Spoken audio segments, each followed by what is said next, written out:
if you vote for Joe Biden, you really are counting on a President Harris, because the idea that he would make it until 86 years old is not something that I think is likely. He's going to be dead in 5 years? I mean, and she didn't walk it back. Yeah, that's exactly what she's saying. You know, there's a combination. As I tweeted out, I thought those comments were vile. I think they were appalling. I really do believe they're not befitting of a presidential candidate or any candidate for public office in the United States of America. And there is an element of race baiting in that as well, too, playing on the fears of folks that might not want a strong black woman as president of the United States. And I think that there is some serious issues. And I'd love to see some of her Republican colleagues walk it back for her, but I don't think we're going to see it. I think they're going to probably jump on board. As I said, I think this is a race to the bottom. That was interesting this morning. We were looking for Republicans pushing back against it at all, and didn't see it. So did she just say that Biden's not going to survive his second term? Yeah, in office? And is she saying he's going to be dead? I think what is she saying? That's what she's saying. That's the implication. Oh, apparently. Yeah, now she predicts the future. I think it's terrible, because what she wanted to do is really throw a dig at Kamala Harris, right? That's what she wanted to throw a dig at another woman of color. She wanted to throw a dig at the vice president of the United States. And in doing so, she decided somehow that it was politically expedient to say that he would be dead in 6 years. First of all, that is completely crass. It's terrible for his family and for him to say something like that. A real politician, a good politician, doesn't say things like that. They're sort of a personal attack. And I think this country suffers from terrible ageism. You know, in other countries around the world, people they revere their elders because of the wisdom that comes with the age. And there's nothing to indicate that there's anything wrong with Joe Biden up here. Do you think at least one time you'd get up and say, I'm running for president? Where am I going? Where the hell am I going? I want to get out. Oh. No, over there, over there.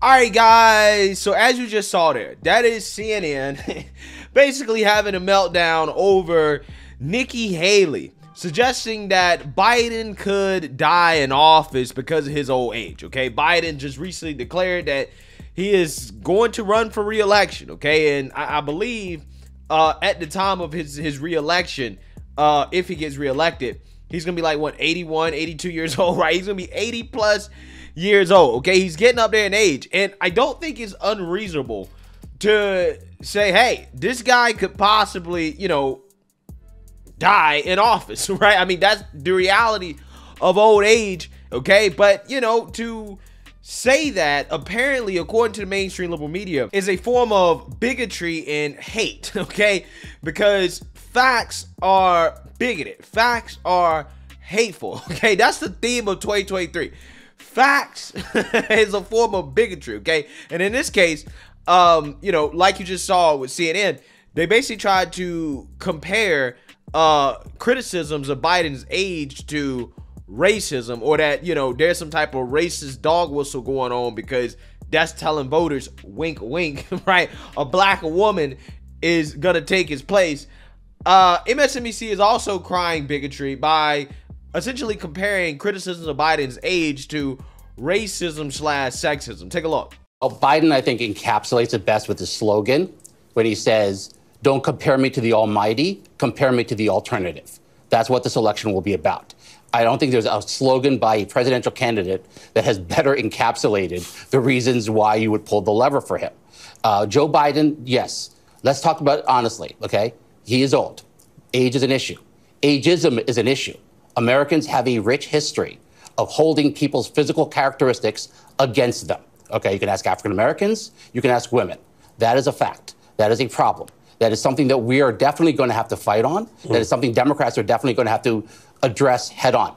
I think Joe Biden has definitely done that. He has a record to run on. He has a record of accomplishment. He has a record that can contrast with Donald Trump and where Donald Trump is going to take the country. And by the way, one issue that Kerry did not mention when she talked about these issues that help Republicans, choice.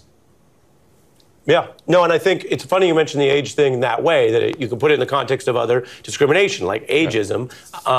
And yet, yes, like Reagan, Biden's going to be upfront about it. He's spoken about it. It does make for what could be a very interesting period of time. We wanted to really get into all of this with the context of what has been a wild and interesting, to say the least, news week. Yeah, so what I find to be so interesting about the mainstream liberal media, the cackling hens as well, crying bigotry, right, of the supposed ageism that is happening against Joe Biden, comparing it to sexism and racism, okay, because I got to throw that in it as well, too, okay? What I find to be interesting is that Democrats have participated in this same sort of ageism before in the past. But again, when Democrats do it, it's totally fine. Like, for example, Stephen Breyer, when they forced him to retire from the Supreme Court because, guess what? He was too old. He was getting up there in age, and they feared that he may die in office because, again, just like Joe Biden, he is, older than the expected life expectancy, right, in this country, okay? He's older than that, right? So, again, there's a possibility he could die in office. He's living longer than expected. They basically forced him to step down so that they can make sure that they nominate a liberal and that he wouldn't die in office if a Republican happened to win in 2024. Again, it's amazing how you didn't hear all these cries of ageism, and I guess they related to racism and sexism as well, too. You didn't hear all these cries of bigotry when Democrats were actively, again, forcing a man from the Supreme Court because they say, you're too old, we don't want you to die in office because, a Republican might take your place if the election doesn't go our way. Amazing how that works. Also, at the same time, you have Democrats crying about Dianne Feinstein, who's like, 89 years old? Okay, she's old as dirt, too. Who's a senator from California who's actually going to retire at the end of 2024, but some Democrats are saying, no, that's not enough. You're so damn old, right? You can't even do your basic responsibilities. You need to resign now. Take a look. Senator Dianne Feinstein says she will not resign. The senator responded tonight after two Democrats, Representative Ro Khanna from the South Bay and Minnesota congressman, or a congressman from Minnesota, said that it was time for her to step down.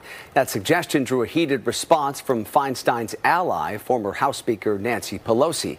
KTVU's Jana Kasiyama joining us live tonight with that, as well as the request that Senator Feinstein made tonight. Jana? Alex, Senator Feinstein was diagnosed with shingles back in February, and she has been in San Francisco ever since receiving medical care. She said today that she plans to return to Congress after treatment, but she also responded to the concerns, requesting a replacement on a key committee. The call for Senator Dianne Feinstein to step down was blunt and came from a fellow Democrat. South Bay Congressman Ro Khanna Wednesday posted this on social media, saying, "It's time for Senator Feinstein to resign. We need to put the country ahead of personal loyalty. While she has had a lifetime of public service, it is obvious she can no longer fulfill her duties." Agreement soon came from Minnesota Congressman Dean Phillips, who added, "Senator Feinstein is a remarkable American whose contributions to our country are immeasurable, but I believe it's now a dereliction of duty to remain in the Senate and a dereliction of duty for those who agree to remain quiet." Senator Feinstein was diagnosed with shingles in February, and she's been absent from Congress ever since. On Wednesday, she responded in a statement saying her return was delayed due to complications. Concerns about Feinstein's ability to fulfill her duties have been raised before, but Khanna explained the timing of going public with his concerns now.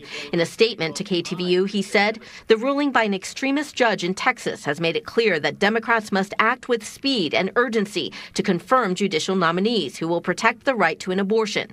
Senator Feinstein is unable to fulfill her duties, and for the good of the people, she should resign."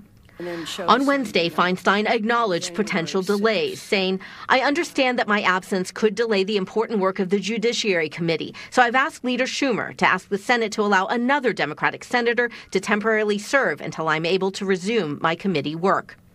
Feinstein's ally, former House Speaker Nancy Pelosi, noted that other senators have missed votes, including Senators Dick Durbin, Mitch McConnell, and John Fetterman. It's interesting to me. I don't know what political agendas are at work that are going after Senator Feinstein in that way. I've never seen them go after a man who was sick in the Senate in that way. Senator Feinstein turns 90 in June, and her term lasts until January 3rd, 2025. If she does decide to step down before that, Governor Gavin Newsom would fill the vacancy, and he has said in the past that he would nominate a black woman to that seat. Alex? Okay, Janet Katsuyama, thank you. Yeah, you notice there how Gavin Newsom has promised to nominate a black woman to the Senate if Dianne Feinstein decides to step down, to resign before her term is up. Again, these are the same people that will cry racism when people say, hey, you're not picking the most qualified person to be in the Senate, okay, to take office. They will say you're racist and you're bigot for simply pointing that out, that, hey, you're putting somebody up there as a diversity hire, as an affirmative action hire because of their skin color and the fact that they allegedly have a vagina. Again, it's just amazing how that works. But as you guys notice, the party that's always boohoo whining and crying and complaining about, ageism, right? And people criticizing Biden for his age have no problems basically trying to use age as an excuse to run out their own politicians. Again, like they did with Stephen Breyer, who they didn't let this man just serve out his office and die in office because they were scared a Republican was going to take his place. And they're also trying to run out Dianne Feinstein, at least some of them, because she's old. And they, don't like the fact that she's having medical problems and that she's holding up their agenda, right? So because of that, hey, she got to leave. We got to run her out of office because she's having some difficulties, okay? So again, it's totally fine when Democrats do that, okay? When they go after people for old age, but when Republicans do it, it's a problem. It's an issue. What Nikki Haley said wasn't nice, but what she said was grounded in reality. I mean, once you get up there in age, there is a chance that, you could die. You could literally die of old age. You can die of natural causes, okay? I mean, that is a reality that we're facing. And I think that people who don't want to acknowledge that, they're the ones kind of living in denial here, okay? And the reality is that, hey, if Biden dies in office, then you have Kamala is going to take his place. And the criticism of Kamala isn't because she's black and a woman. It's because she's terrible, right? She's absolutely terrible. Even Democrats don't like her.